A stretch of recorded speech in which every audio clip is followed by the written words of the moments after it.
তুমি খুব কষ্ট দিয়েছো আমায়, যা আমি কোনোদিন ভুলতে পারবো না। তোমাকে অনেক ভালোবাসতাম, যেটার মূল্য দেও নাই, যেটাকে তুমি বুঝতেও চাও নাই। আমাকে তুমি নিঃস্ব করে দিয়ে চলে গেছো। আমি এখনও তোমার কথা ভাবি, কান্না করি।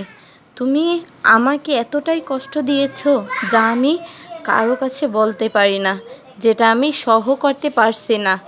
তোমাকে অনেক ভালোবাসতাম, বেশি ভালোবাসতাম বলেই আজ এত কষ্ট দিয়েছো। তোমার প্রতি আমি দুর্বল ছিলাম, এ কারণেই আজকে আমাকে ছেড়ে চলে গেছো। তুমি অনেক ভালো থেকো, আমার মতো কষ্ট যেন তুমি না পাও। কারণ আমাকে যে কষ্টটা দিয়েছো, এটা যদি তোমাকে কেউ দেয়, তুমি সহ্য করতে পারবে না। আমাকে তুমি অনেক কান্না করাইছো, একদিন তোমাকেও কাঁদতে হবে। তুমি এটা দেখে নিও। তুমি অনেক ভালো থেকো, সব সময় এই কথাটাই বলবো।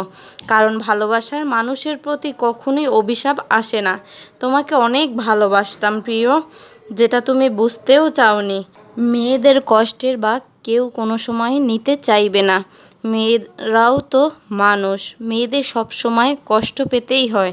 আমাদের সাথে কেন এমনটা হয়? আমাদের কেন বারবার ঠকে যেতে হয়?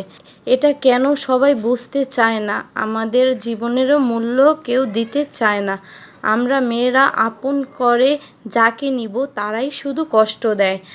আমরা মেয়েরা যাকে আপন ভাবব তারাই কষ্ট দিয়ে চলে যায়। আমাদেরকে কেউ বুঝলো না। নারীদের মন নরম হয়, তাই এত কষ্ট পেতে হয়। আমাদের সাথে প্রতিনিয়তই এমনটা হয়ে যাচ্ছে।